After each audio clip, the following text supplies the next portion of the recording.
Hello and welcome to a Thursday live right here on the early line on SportsGrid and all across the SportsGrid network. That includes sportsgrid.com/watch, where you can find your favorite destination to consume everything all across the grid. He is Donnie Rightside. I am Ben Stevens. We are here together for the next 3 hours up until 11 a.m. Eastern Time. A Thursday that kicks off week number 11 of this 2024 NFL season, and for a second consecutive week, a divisional duel on a short week to start a new week in the National Football League. And it is a marquee matchup, a battle for the top spot in the NFC East between Jaden Daniels and the Washington Commanders and Donnie first place Philadelphia Eagles riding a 5-game win streak. A full breakdown and preview of Thursday Night Football, all the action and the news you need to know for a new week around the NFL, action around the association, college hoops, college football, all of that and more, DRS, in these 3 hours.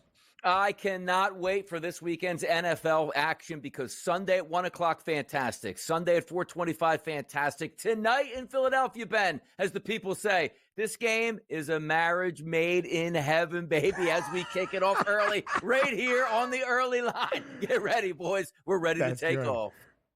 Subtle, DRS. Very, very subtle. I've got a wedding to plan now, DRS. So let's hit some wagers on this Thursday, entering a new weekend around the National Football League. Shout out Chloe Durkin. All right, here we go as we go around the 7 in 7 and all the news and notes and headlines you need from a Wednesday night around the great landscape of sports. The Cleveland Cavaliers remain undefeated and perfect. Cleveland is now 13-0 with an 8-point victory last night on the road in Philadelphia against the shorthanded Sixers. No PG, no Joel Embiid, and Cleveland wins lucky number 13 in a row to start off the season. 13-0, but did not cover, DRS. The Sixers a little feisty as an 11.5-point home underdog.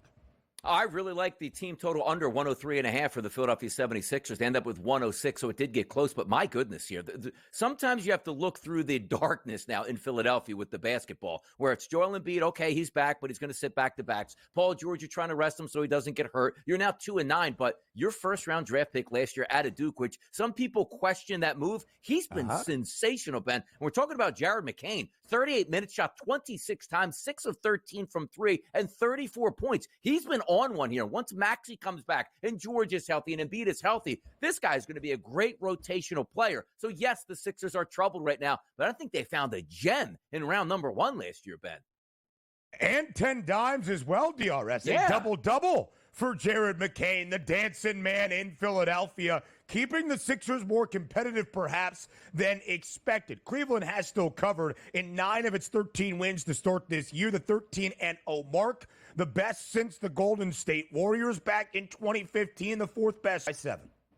I mean, incredible, too. 14 rebounds, 7 assists, 2 steals, 3 blocks on top of 59 points. They needed every one of those 59 points just to win this in overtime over the Pistons. We hear the rumblings that obviously things aren't going all that well. Giannis isn't happy. Dame Lillard now out with the concussion, not playing great basketball to start the season. This is a Bucks team that you had high aspirations coming into the season. Maybe at least a top 3 team in the East hasn't shown up yet. You know who has shown up? It's Giannis Antetokounmpo. That stat line is showing up each and every night. He just needs to get some help. Where you at, Dame Dash? Get in the lineup, man. He's got to come back from that concussion. Milwaukee did beat the Raptors in a low-scoring affair in their NBA Cup opener on Tuesday evening. Back it up with a second consecutive win. 4-8 now for Milwaukee. Half of their 4 wins in the last 48 hours. Elsewhere around the NBA, history last night for the second-year phenom in San Antonio. The first ever 50-burger for Wemby. Victor Wembanyama becoming the 4th youngest player in the history of the NBA to score 50 points in a single game. The tallest ever player to score 50 points as well. Great note from our producer, Joe Frizo, as the Spurs are an even 500 this year and Wemby's second. Yeah, 32 minutes, 50 points. That's pretty efficient here. And also a lot of guys last night in the NBA putting up some monster stat lines, but you love to see this.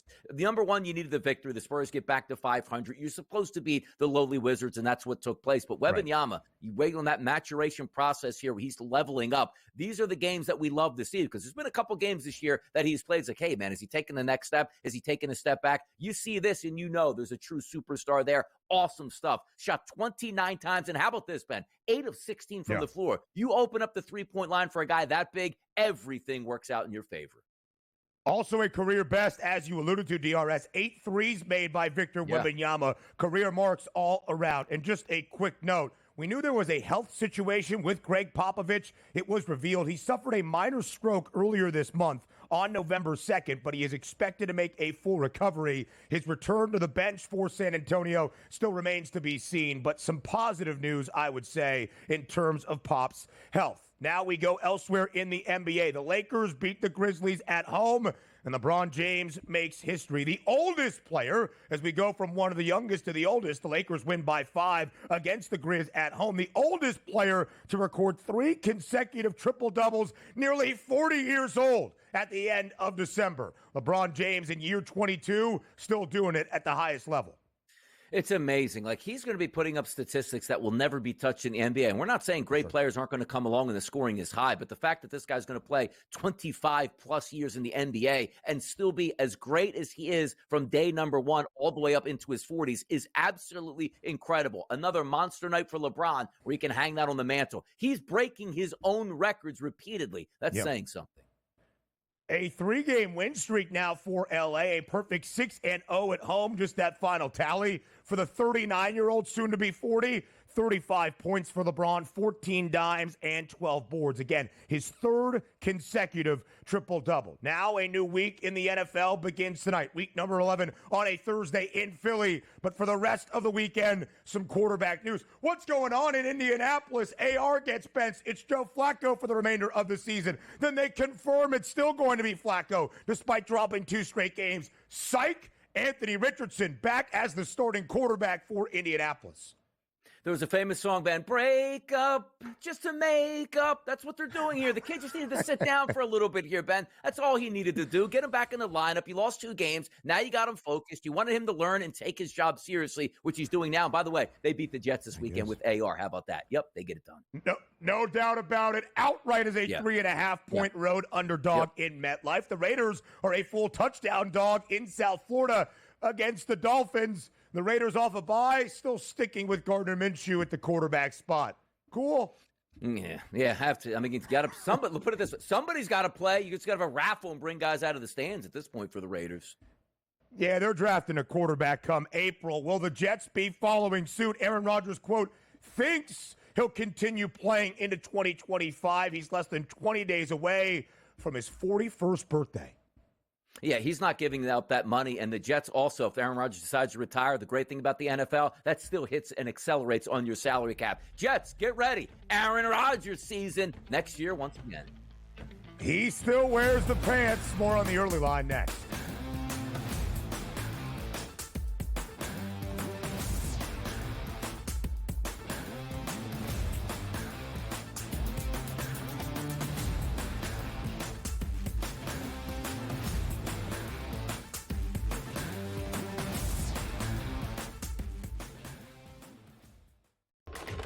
Enter into the magical world of McLuck.com, where even the smallest of spins can win real cash prizes. Adventure into over 1,000 of the best Vegas-style slot games. So what are you waiting for? Unlock your free welcome offer today. Join the fun where winners play and players win. Anyone that's been to a sporting event, the atmosphere before a game, I think Game Time Decisions has that same exact atmosphere. This is our arena.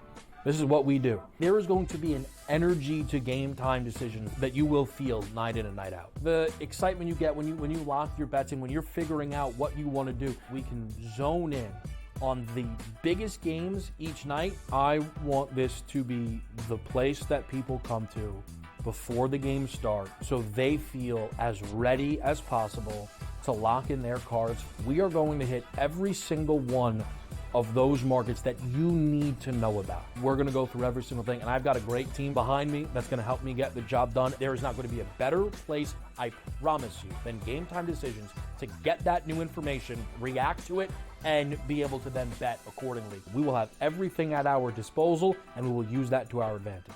I'm Kevin Walsh. Tune into Game Time Decisions from 6 to 8 p.m. Eastern on SportsGrid. Your gut says Miami is going to win, and you should take the over. Your gut also said your NFT selfies would only go up in value. They didn't. But your head is on SportsGrid and knows the QB is in concussion protocol. The backup has a 45 QBR against the zone coverage. The New York D has the most sacks in the league. So yeah, trust your head. It's smarter to be on SportsGrid. Right here with you on Pro Football Today on SportsGrid. Odds in motion, trying to see what lines have moved throughout the week. Never felt more comfortable in this set than I do for this year. I am ready. I'm just getting angry. The hot takes are going to be here all long, people. What in the world is going on in Miami, guys? It's not particularly anything to shy away from just because many people are on top of it. Hot take, hot take. I think this line is asking you once again to take New Orleans. Pro Football Today, only on SportsGrid.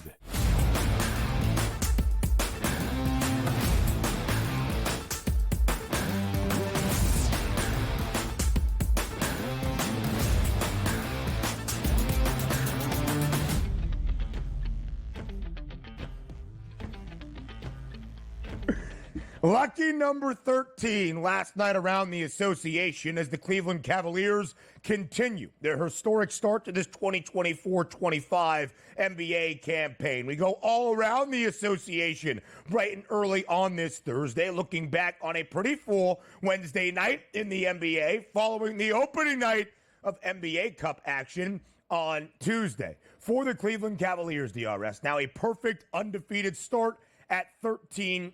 8-point road win last night in Philadelphia against the shorthanded Sixers. No Paul George, no Joel Embiid. Of course, would not expect him to play a back-to-back after his season debut on Tuesday night. That wasn't overly prolific, by the way, for JoJo or the Sixers. But first, the focus on the Cavs. A perfect 13-0 start. They have covered in 9 of 13. Not last night as an 11.5-point road favorite, but they have scored at least 110 points in 12 of these 13 victories. DRS, this is the best start in the NBA in a near decade. It's the fourth best start at 13-0 in the history of the association.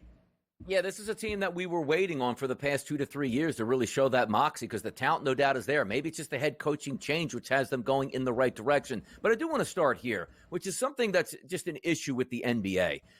The back-to-backs, like the way the NBA game is played now, it should never happen. Like this should have been a really good marquee game for the Cleveland Cavaliers to go into Philadelphia and take on Paul George and Joel Embiid. Now, granted, Maxey, whether or not it's a back-to-back, wasn't going to play, but you knew the setup here. The Sixers are going to go all in for that cup game against the Knicks here with George and also Joel Embiid, but then you stack them up with a back-to-back with an unbeaten team, which should have been a national game. Like, hey, everybody wants to watch it, and then nobody played, which included even Andre Drummond didn't show up. Credit the Sixers for staying within the number because I thought they would get blown out, at least a double-digit victory, and I didn't think they would score over 103 points, which they did. So they were competitive all the way through, but I just feel like, yes, 13-0 is awesome for the Cavaliers, but last night was a skate there that should have been one of those roadblock games where, hey, you're on the road against the Sixers with some quality players. You shouldn't be able to beat them so handily. Like, again, they didn't cover the spread, but the air was taken out. Great win for the Cavaliers. We'll see when that first loss is going to come because this team is doing everything right now. Superstar playing. Fantastic action from Donovan Mitchell. He's late in that game, not shooting the three-point great, drains a couple in the fourth quarter. Love Darius Garland as the point. 10 of 16 from the floor. There's a lot of really good things on the Cavaliers. The question is, how long can they hold this unbeaten streak? In DRS, the questions last night, not really for Cleveland, right? A balanced effort, as we have seen, to lead them to 13 consecutive wins with the first-year head coach, Kenny Atkinson, who, of course, has been a long-time NBA coach, whether an assistant bench boss or a head coach at times previous, like during his time in Brooklyn. For Philadelphia, now 2-9. But the second cover in those 9 losses last night. And if you're looking for a sliver of optimism for Philly, it's the rookie, first-round draft pick Jared McCain out of Duke. 34 points, 6 made triples, 10 dimes as well to keep the Sixers within the number of 11 and a half. Now, for Cleveland, updated win total already up by 7 in the first 3+ weeks of this NBA season. It was 48 and a hook entering the year. It is now 55.5. The favorites to win the division, not necessarily all that important in the NBA at -470, but a better and improving price in the Eastern Conference, trying to keep pace with the reigning champs in the Celtics and other teams around the East that are even in front of Cleveland in the standings at this moment. And, Donnie, when you think about what the Cavs are doing here, a historic start to this year, perfect 13-0, the best we have seen in nearly 10 years in the NBA. But the Cavs haven't been a bad regular season team the last 2 years either. 51 wins 2 years ago, 48 a season ago, but they have never gone past the second round despite being one of the top 5 seeds in the East each of the past 2 years. It led to the dismissal of J.B. Bickerstaff. It, of course, led to the hire of Kenny Atkinson, and the immediate returns very solid, but still, the postseason will be the question for Cleveland.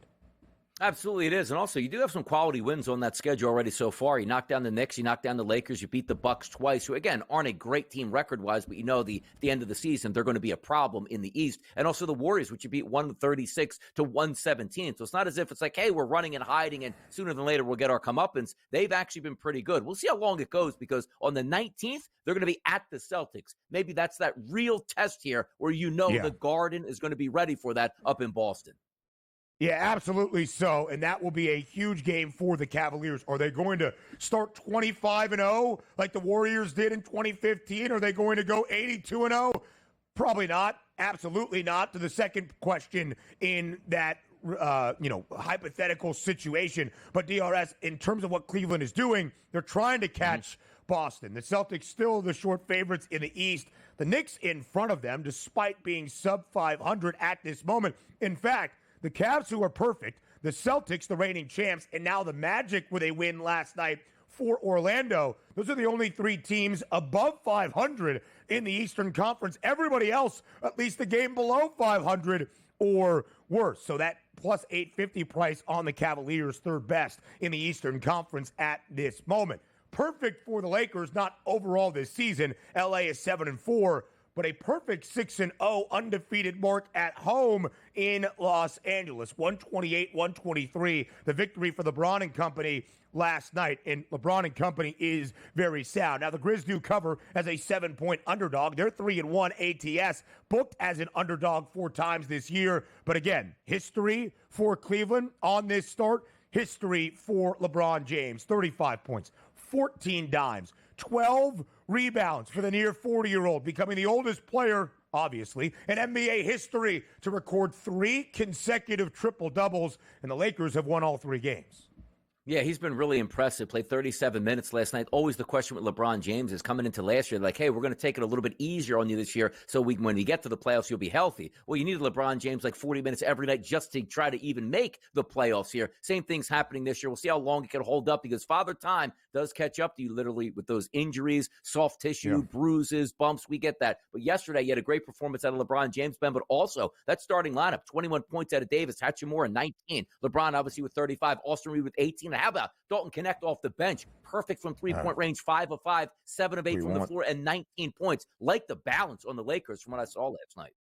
LeBron has played in all 11 games for the Lakers. He has played 35 or 34-plus minutes in 10 of the 11. Yeah. Listen, it's year 22, but the guy is still doing it, of course, at the most elite of all levels. More around the NBA comes your way next.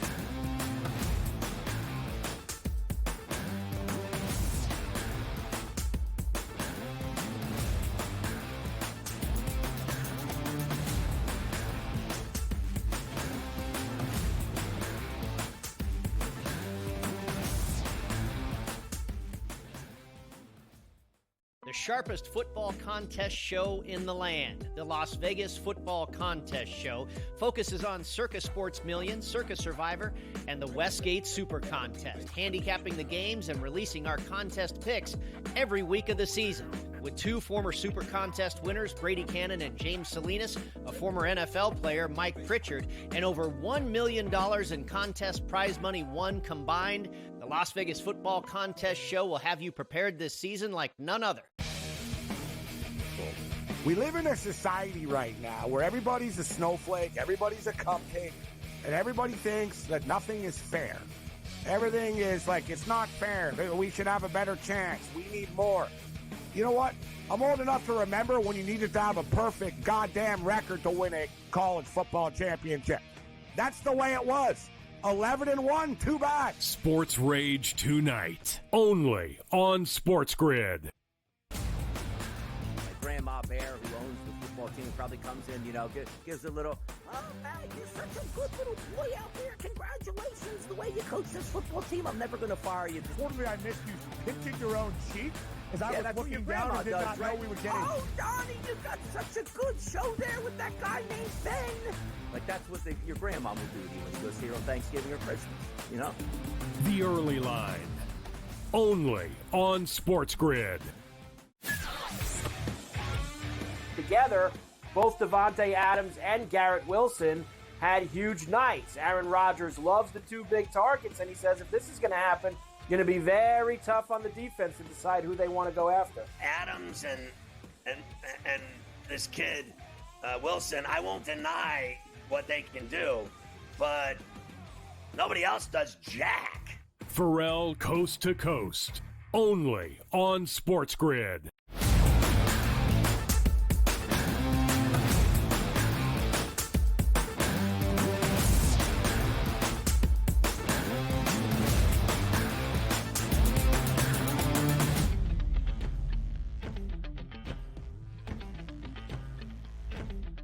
Elsewhere around the NBA on a Wednesday night, here now recapping it on a Thursday morning on SportsGrid, the Boston Celtics, DRS.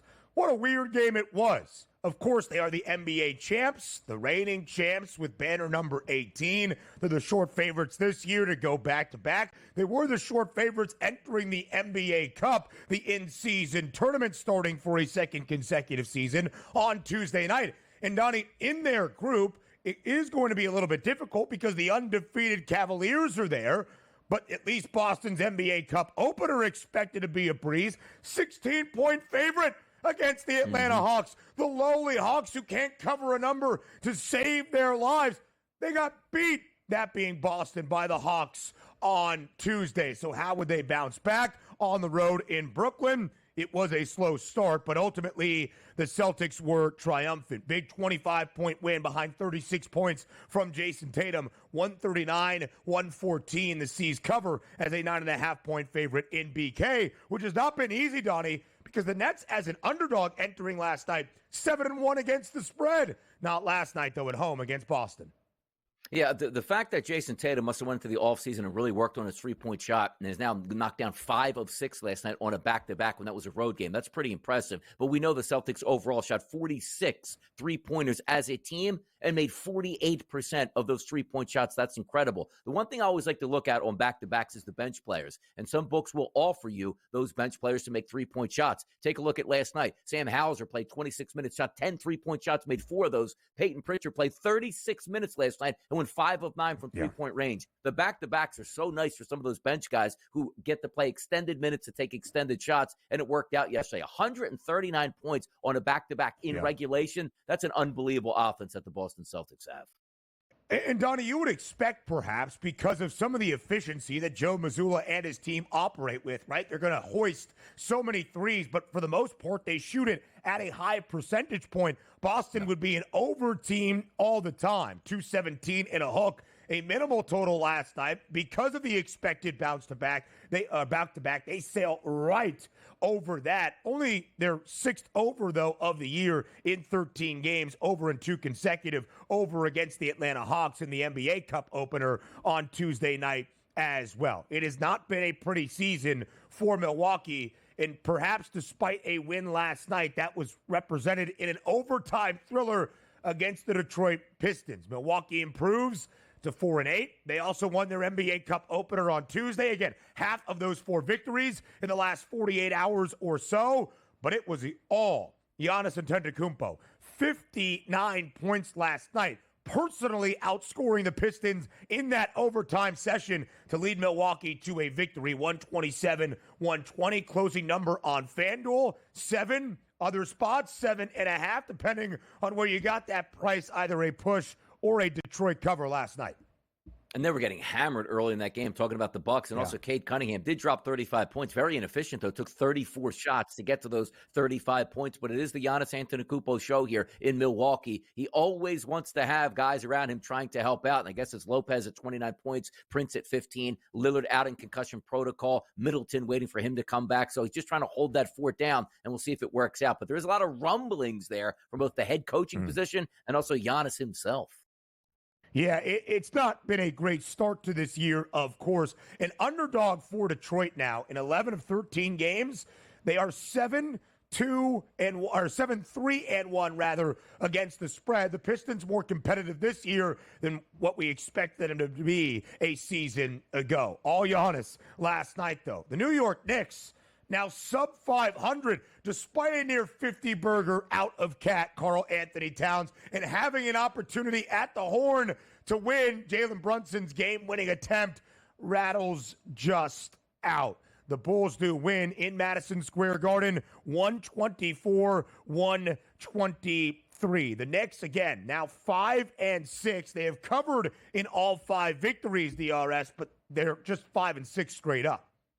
Yeah, we're trying to work on what the Knicks actually are, and it's going to take some time for a lot of those superstar players to meld. At 5-6, this was a team coming out of the gate we thought would be hot right away just because of the talent. And if you're having games at home while you're favored and one of your stars, Karl Anthony Towns, is scoring 46 points and you're losing that basketball game, the calling card for Tibbs teams typically is that hard-nosed defensive effort. He didn't get that last night as the Bulls put up 124 points and beat you, which included 34 points in that final stanza. Not a great look for the Knicks. They'll get it together. I'm just surprised they're under 500 through 11 games. 60% from the field as well for Karl Anthony Towns with those 46 points. Wemby's 50 burger, he was 62% from the floor. Some efficient scoring last night in the NBA. More on the early line next.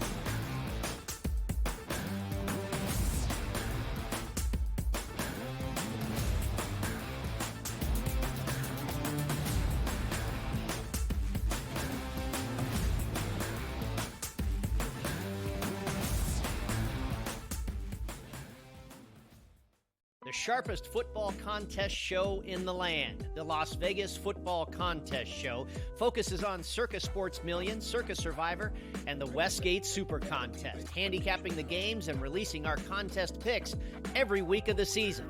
With 2 former Super Contest winners, Brady Cannon and James Salinas, a former NFL player, Mike Pritchard, and over $1 million in contest prize money won combined, the Las Vegas Football Contest Show will have you prepared this season like none other.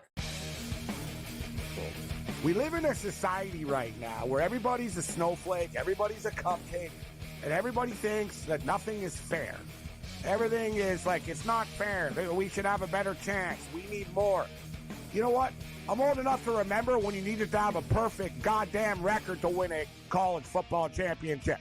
That's the way it was. 11-1, too bad. Sports Rage tonight, only on SportsGrid. Grandma Bear, who owns the football team, probably comes in, gives a little, "Oh, man, you're such a good little boy out there. Congratulations, the way you coach this football team. I'm never going to fire you." Totally, I missed you pinching your own cheek as I was that's what your looking down grandma and did does, not right? know we were getting. "Oh, Donnie, you've got such a good show there with that guy named Ben." Like, that's what your grandma would do to you when you go see her on Thanksgiving or Christmas, The Early Line, only on SportsGrid. Together, both Davante Adams and Garrett Wilson had huge nights. Aaron Rodgers loves the 2 big targets, and he says if this is going to happen, going to be very tough on the defense to decide who they want to go after. Adams and this kid, Wilson, I won't deny what they can do, but nobody else does jack. Pharrell Coast to Coast, only on SportsGrid.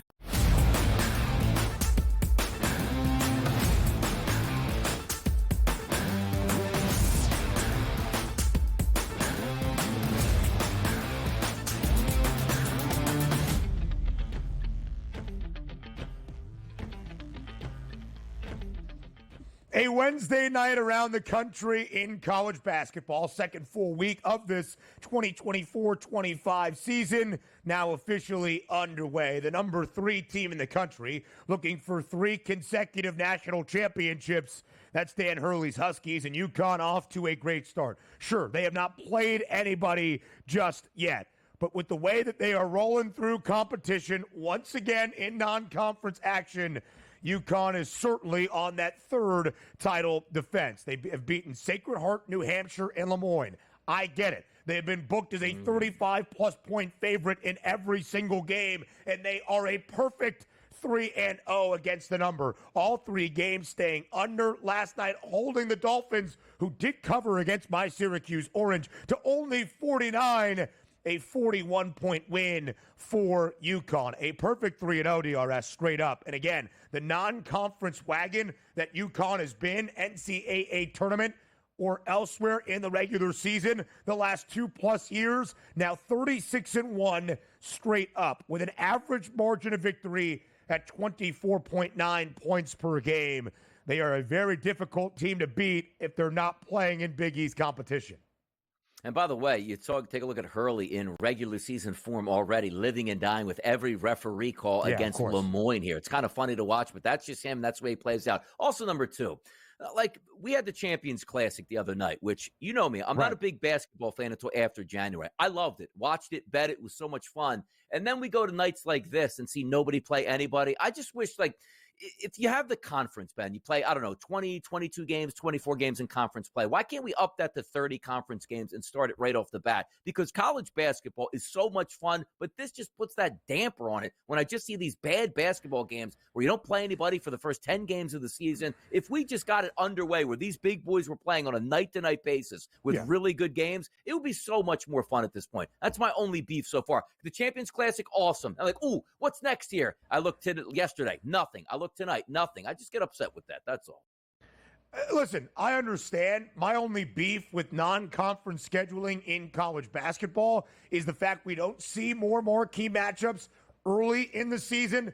They will come, especially as we get closer to Thanksgiving in about a week with all the non-conference tournaments, the Maui Invitational, the Battle for Atlantis, when the fields are stacked and juiced and you see multiple games in a 5-day stretch between top 25 competition. My only beef, DRS, is understanding that in college hoops, your resume only has a benefit of playing another highly regarded team, because if you have a win, that's a quad 1, quad 2 victory perhaps for the entirety of the season, and it's not like in college football where one loss makes or break your season. In fact, a loss against a team like Lemoyne would hamper your resume all year long with a huge red mark on it.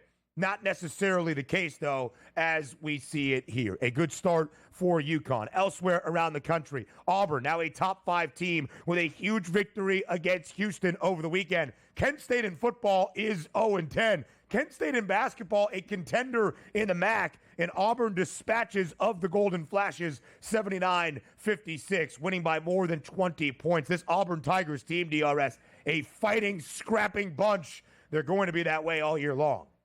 Yeah, and also, we take a look, at least that was a little bit more of as opposed to Lemoyne, because Kent State does play in a pretty good basketball conference in the MAC, and they're going to show up and they take these type of games and say, you know what, let's measure up and use that measuring stick against higher-ranked opponents and then go back to the MAC. But Auburn's supposed to do what they do. 79 points at home, absolutely. Broom, 18 points, 12 rebounds, 3 blocks already in midseason form. Love to see that here. We'll see what they do this year in the SEC.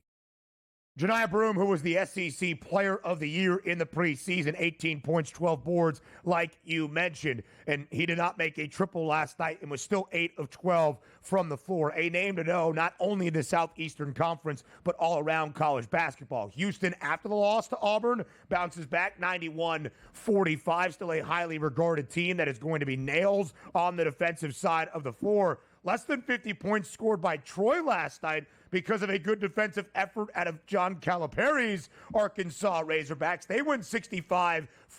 You might be thinking, that game probably closer than expected. No, only a 12.5-point favorite in Bud Walton against the Trojans. So Arkansas does cover. Total was 152.5. Stays well under because of the defensive effort and perhaps a lack of offense out of the Hogs. Yeah, exactly. And that's where you're going to get a lot early in the season. When you start to step up in competition, let's just say, or even play in your different arenas, even though, again, Arkansas was playing at home for the, second time in 3 games, you are expected to see this. You're still trying to work out your rotations. And also, this is a new head coach and a lot of new players on Arkansas. Go back to the offseason where Calipari's like, I don't even have any players on my team right now. They will learn to play with each other, but a good start here, 2-0 at home, and that's a good victory over Troy. You're right. How about Rick Pitino in the Red Storm? St. John's, a 21-point win against Wagner last night, under 143 for that total. The Seahawks, of course, were an NCAA tournament team out of the Northeast Conference, so a good win, I guess, for St. John's. Wagner does cover as a 26-point dog. More importantly, though, DRS, in the tri-state area, oh boy, what is happening to Seton Hall? Shaheen Holloway and the magic of the Peacock from St. Peter's. Now with Hall ball, I believe in his 3rd year, it has been ugly. They get beat by the pride of Hofstra last night, 49-48. They got beat at the buzzer by Fordham over the weekend on Saturday in South Orange. And on top of that, Seton Hall's only win against Shaheen's former club, that being St. Peter's by a point when Seton Hall was a 13.5-point favorite. Look at that score. Neither team even gets to 50 last night. It is bad for the Pirates. Not a good look. And also, if you keep it in the Big East there, what the heck's going on with Villanova? 2 proud franchises, as we like to say in the Big East, really struggling here to start the season. But it is what it is. It's early. You can recover from that. Hopefully they do, but it's never a good look when you're taking losses like this. It's one thing, Ben, hey, we lost 78-77, didn't play good defense. But when you're losing these type of games and not scoring points, that's actually embarrassing. Yeah, that's terrible. I mean, so you see a lot of that, right? St. John's played Wagner, Northeast. Connecticut has played teams from the greater New England or tri-state area. A lot of that is your geographic tie and then where things stand in that area of the country. Of course, Shaheen Holloway, the Jersey kid, trying to reinvigorate Seton Hall basketball. That's not a good look, especially against fellow teams from the Northeast. DRS, of course, I was not here yesterday to react to the Champions Classic. Number 1 team in Kansas beats Michigan State 77-69. Pretty competitive game, though, for the Jayhawks against Sparty, a young team that needs to come together. KU did cover as a 6.5-point favorite, but I think really the story is we'll show you some of the action here from Tuesday night. Of course, the story, DRS, the top 20 tilt in the marquee matchup in the nightcap in Atlanta.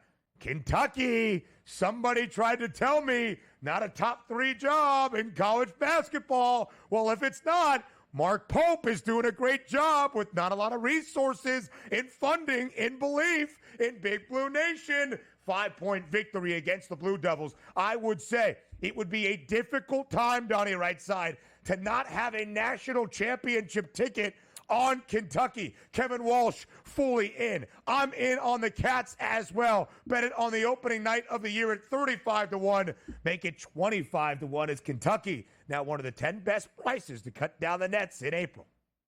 I mean, fantastic. A bunch of 25-year-olds beating up on 17-year-olds. See it all the time on the playground. Those 17-year-olds will be ready to go by the end of the season at this point. Kentucky going to fall off that map, man. Don't worry about it. Flat Earth, they fall right off. Kyrie Irving style. Yeah. Give me all those young guns for Duke. I'll see you in the round of 32. 26-12 for Cooper Flagg. Not enough. How about your boy? The other good freshman from Wisconsin. What's his name? Con is my boy. Con Knopple? Yeah. That's my boy. Con Knopple. Not to be confused with Con Newple, or as it's actually pronounced, Con Knipple. 14 points, but just 5 of 20 from the floor against the Cats. Give me Amari Williams. Give me Andrew Carr. Give me Kentucky. Never thought I'd be a Kentucky basketball backer, and yet here we are. Both games in Atlanta stayed under. A little bit disappointing. We get you ready for an NFL week next.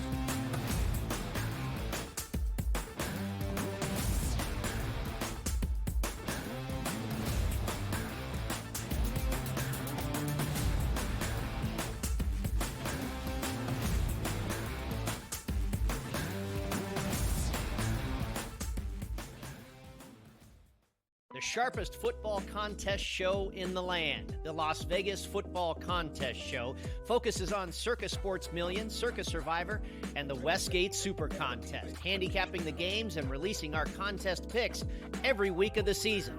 With two former Super Contest winners, Brady Cannon and James Salinas, a former NFL player, Mike Pritchard, and over $1 million in contest prize money won combined, the Las Vegas Football Contest Show will have you prepared this season like none other.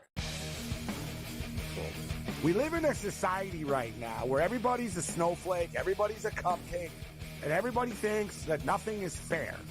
Everything is like, it's not fair. We should have a better chance. We need more. You know what? I'm old enough to remember when you needed to have a perfect goddamn record to win a college football championship. That's the way it was. 11-1, too bad. Sports Rage tonight, only on SportsGrid. Grandma Bear, who owns the football team, probably comes in, gives a little, oh, man, you're such a good little boy out there. Congratulations. The way you coach this football team, I'm never going to fire you. Totally, I missed you pinching your own cheek as I was looking down and did not know we were getting. Oh, Donnie, you got such a good show there with that guy named Ben. Like, that's what your grandma would do to you when you go see her on Thanksgiving or Christmas, The Early Line, only on SportsGrid. Together, both Davante Adams and Garrett Wilson had huge nights. Aaron Rodgers loves the two big targets, and he says if this is going to happen, it's going to be very tough on the defense to decide who they want to go after. Adams and this kid, Wilson, I won't deny what they can do, but nobody else does jack. Pharrell Coast to Coast, only on SportsGrid.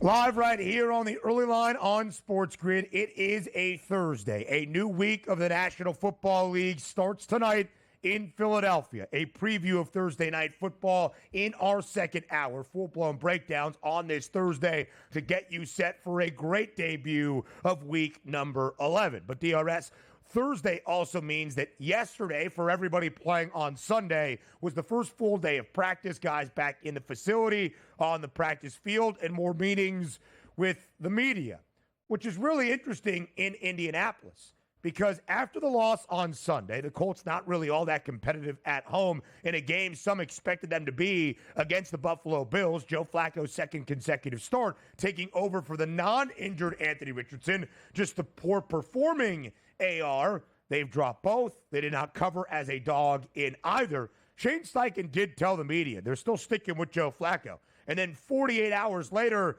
a change of plans. Snip, snap, snip, snap. Anthony Richardson now back as the starting quarterback for the Colts. Joe Flacco back riding the pine.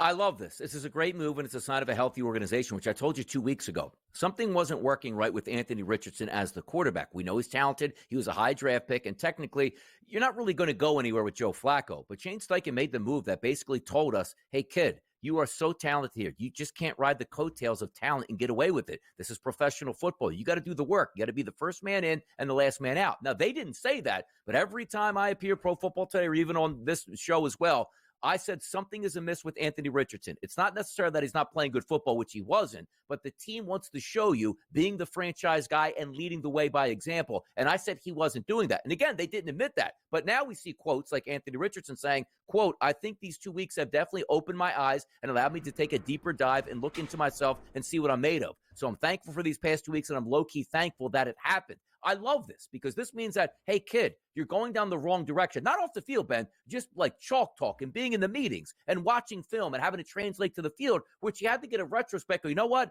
I want better for myself and this football team. Let me put the work in and show the coach that I'm ready to go. And by the way, Anthony Richardson said all the right things over the past 2 weeks. You could have moped. You could have sat on the sideline, not talked to anybody. I can't believe that I'm not playing. But obviously, he put that work in and showed the team, the leadership, as well as the players themselves. Guys, I'm ready to step back in and play. I apologize for what I've been doing in the past. I'm setting a new course right now. I love to see this, and I think good things are on the horizon for the Colts and Anthony Richardson.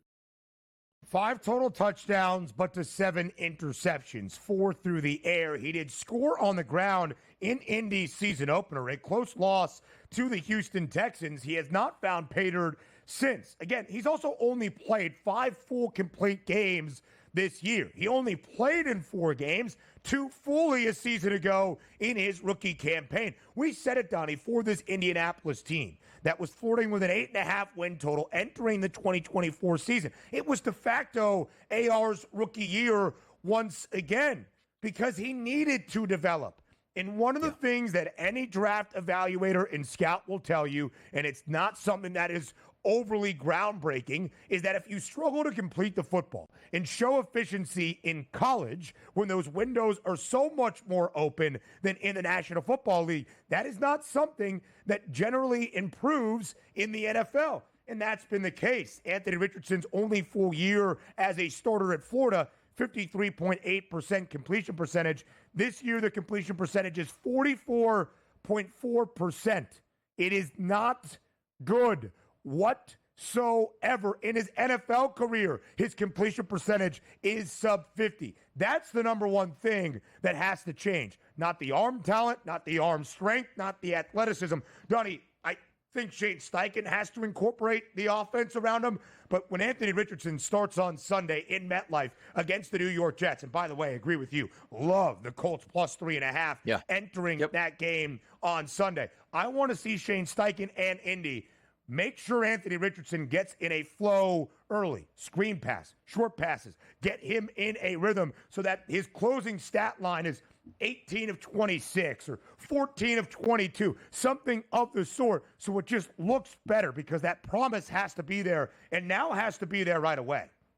And he gets Jonathan Taylor now all of a sudden completely healthy. You're telling me that running back against that whack Jets defense on the ground, let's just say you get 95-plus yards on the ground. That means it opens up the entire passing game and the play-action pass. And also, as we said, just taking a step back and watching it from the sideline and getting into your playbook and seeing things open up instead of saying, you know what, I don't even know what the coverage is. Cover 2, cover 3, man 0. It doesn't matter. I'm talented. I have a strong arm. Now understanding those coverages and working with the coach and also getting the team to buy back in. This is a good look here because you look at the schedule coming up. It is the Jets first. Let's just keep it there. You're only 1 game back here. 7 teams make the playoffs. Currently, you're 8th here. You win this football game, you might be at the end of Sunday ready to make the playoffs once again. It's the perfect move at the perfect time. And also, would have been a little bit harder if Flacco played well over the past couple games that he started, but he didn't. The perfect time to step in, not looking over your shoulder. And you know what else I love too, Ben? Shane Steichen goes, you're the starter now and for the rest of the season. You don't have to go 6 for 6 for 100 yards in the first quarter and 2 touchdown passes. Let the game come to you at this point now. No pressure on Anthony Richardson. Yeah, but he did also say that Joe Flacco was the starter for the rest of the season, so maybe we take Steichen's words with a grain of salt. But, Donnie, what was so interesting about the decision to go to Joe Flacco is the Colts got a taste of success last year, right? In a year where they were expected to have those rookie lumps and growing pains with Anthony Richardson and a rookie head coach. They won 9 games. They had a chance in week number 18 to be the Texans and to beat the Texans and to win the AFC South out of nowhere with the veteran quarterback in Gardner Minshew. So Indy's roster and fan base that is rather talented got a taste of success. And the reason they put in Joe Flacco was because Indy considered itself a playoff team.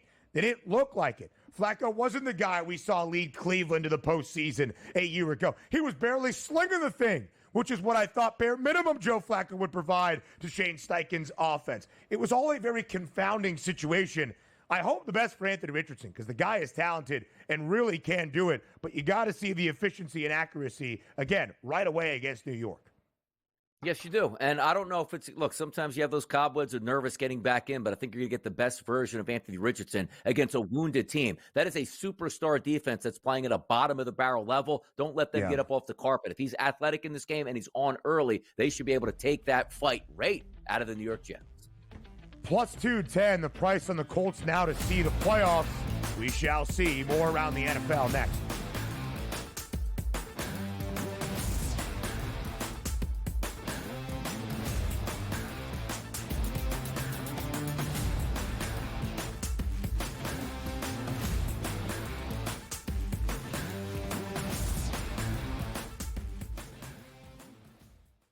sharpest football contest show in the land. The Las Vegas Football Contest Show focuses on Circa Sports Million, Circa Survivor, and the Westgate Super Contest, handicapping the games and releasing our contest picks every week of the season. With two former Super Contest winners, Brady Cannon and James Salinas, a former NFL player, Mike Pritchard, and over $1 million in contest prize money won combined, the Las Vegas Football Contest Show will have you prepared this season like none other. We live in a society right now where everybody's a snowflake, everybody's a cupcake, and everybody thinks that nothing is fair. Everything is like, it's not fair. We should have a better chance. We need more. You know what? I'm old enough to remember when you needed to have a perfect goddamn record to win a college football championship. That's the way it was. 11-1, too bad. Sports Rage tonight, only on SportsGrid. My grandma Bear, who owns the football team, probably comes in, gives a little, Oh, man, you're such a good little boy out there. Congratulations. The way you coach this football team, I'm never going to fire you. Totally, I missed you pinching your own cheek as I was looking down and did not know we were getting. Oh, Donnie, you got such a good show there with that guy named Ben. like that's what your grandma would do to you when you go see her on Thanksgiving or Christmas, The Early Line, only on SportsGrid. Together, both Davante Adams and Garrett Wilson had huge nights. Aaron Rodgers loves the two big targets, and he says if this is going to happen, going to be very tough on the defense to decide who they want to go after. Adams and this kid Wilson, I won't deny what they can do, but nobody else does jack. Pharrell Coast to Coast, only on SportsGrid.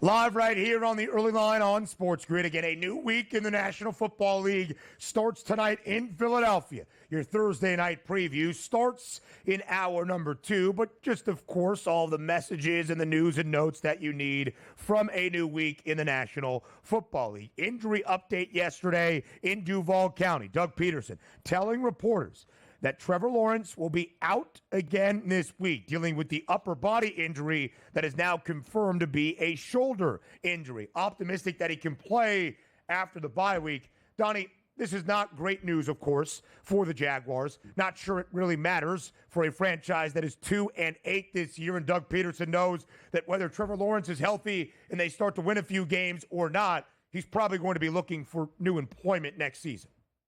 Yeah, and it looks like he's already resigned to the fact of the matter. His guy's won a Super Bowl championships, got a ton of money by working 2 head coaching NFL jobs, one with the Philadelphia Eagles and obviously one with the Jaguars. But my goodness, man. It's enough to, I even joke about Doug Peterson just resigning and saying, I don't need the money anymore because I got to coach Mac Jones and how awful this is going to be. But this was a season that you should have had better expectations. Now, granted, health does strike it at some times, but Trevor Lawrence wasn't playing great football, and neither was this football team. This was just 2 short years ago. You're watching him have massive comebacks in the playoffs, and now you're saying, okay, this should be a team that's fighting at least for the top of the division every single year, and the bottom has completely fallen out. The last thing you want to do is pay a quarterback, a young quarterback, your franchise guy, a lot of money and put him out there at risk for maybe his future is in doubt because why? You're trying to win meaningless football games maybe to save the general manager's job or the head coaching job. It's up to them. They got to shut him down until he's at least 100% healthy. And whether that means, look, 4 to 5 weeks off, you get out there at the end of the season just to get some snaps in before you head into the offseason, I understand that. But this season is over for Jacksonville. Keep him out of harm's way. Your only chance is if Trevor Lawrence turns into that franchise quarterback you thought he would be next year, because otherwise you paid him a lot. The salary cap's going to go up. You're going to owe him a lot of money. And if that doesn't work out, you're back to square one, which means rebuilding again in Jacksonville. They don't want to do that. Yeah.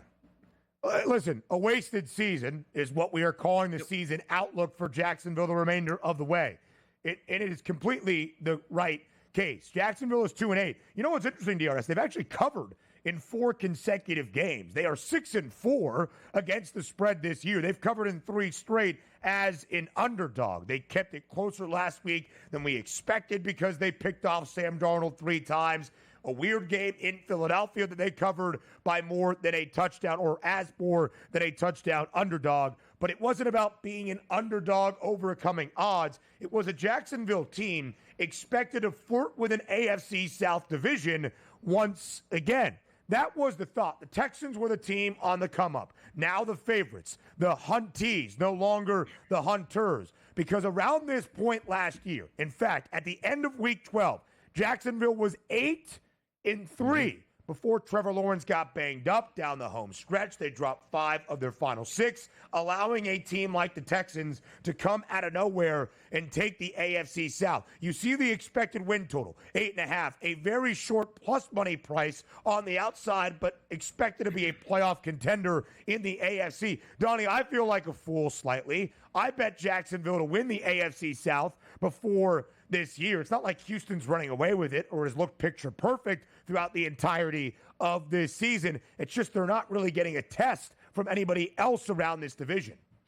No, they're not. And you hit the nail on the head. 6-4 Houston Texans through 10 games played. You should be right in the thick of it, even if you're having a bad season, which means a game or 2 under 500. But you can't be 2-8 on the season and losing players left and right at this point, because you have to understand this. The human logic does work into this equation. A team that's 8-2 is going to work much harder than a team that's 2-8. But not the professionals. They get paychecks. We understand that. But business decisions are made all the time by football players. If it's in the goodness of the team where I will sacrifice for the win, you're going to get the best out of them. But a 2-8 sacrifice for one more win, that's not going to happen here. Jacksonville, who knows what they're going to happen again.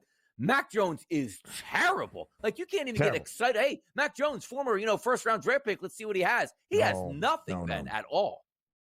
No, 2 picks last week. Very porous offense out of Jacksonville.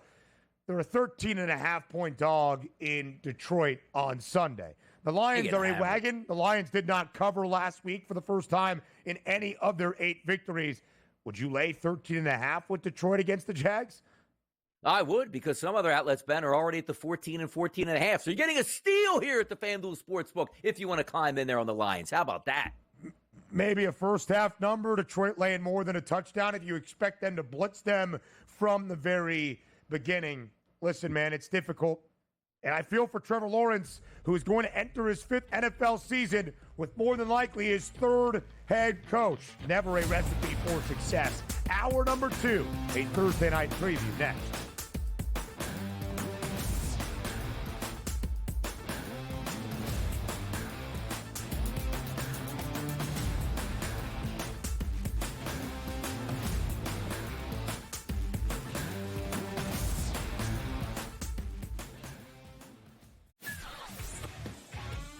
Together, both Davante Adams and Garrett Wilson had huge nights. Aaron Rodgers loves the 2 big targets, and he says if this is going to happen, going to be very tough on the defense to decide who they want to go after. Adams and this kid Wilson, I won't deny what they can do, but nobody else does jack.